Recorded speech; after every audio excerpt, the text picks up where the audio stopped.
Anome fiofanana manomboka rahampitso mikasika ny antsoina hoe fanovana toe-tsaina dia ny zatovo ny orinasa ara-pahasalamana. Fahasalamana mamiratra raha ny fanazavan'ny tompon'andraikitra voalohany ao Zafiarinivo Randriarimanana. Mila miroso amin'izany hoy ny fanazavany ny zatovo mialohan'ny hidirana amin'ny fahatanjahana hitondrany karapanondro izany hoe feno 12 taona. Tsy afaka ny antehitra amin'ny ray aman-dreny foana tsinona ka ilainy noho izany ny fianarana mamorinasa dieny izao ary tsy manakana amin'ny fanohizana fianarana nefa izany.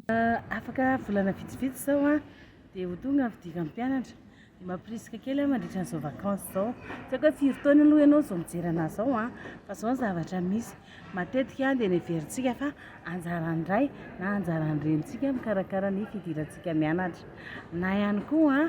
neverin'ny dada na neverin'ny neny hoe tsy maintsy izy foana miantoka ny fidiran'ny mpianatra dia everiny fa zavatra vaovao izany. Voalohany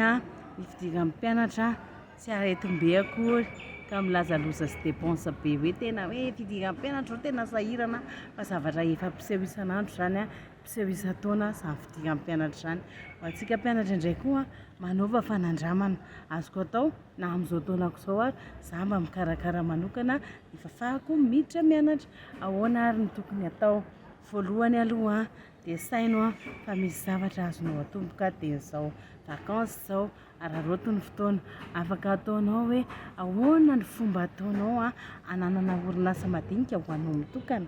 dia azonao tohizana zany mandra-pahatonga anao any amin'ny 12 taona 12 taona ianao vao manana karapanondro any ianao vao atao hoe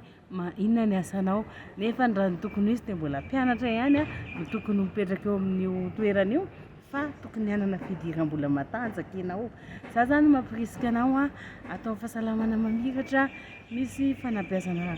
momba ny hoe ahoana ny tokony atao hananana fahaleovantena ara-bola. Tsara ho hiatrany ny tena ny ao anatin'izao fialan-tsasatra izao ny mianatra an'izany. Eny fa na dia matsiaro lalandava ihany koa hoe tsy aretina ohatra ny ririnina fa toetr'andro ka noho izany dia mila resena ny toe-tsaina hoe tsy maintsy harary aho izao satria tonga indray ny ririnina.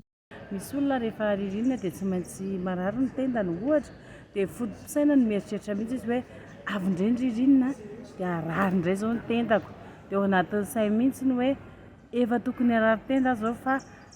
tonga ny ririnina. Azo atao an'izany zany ny kajikajy ao anatin'ny sainao fa ririnina tsy mitondra aretina dia tokony ataonao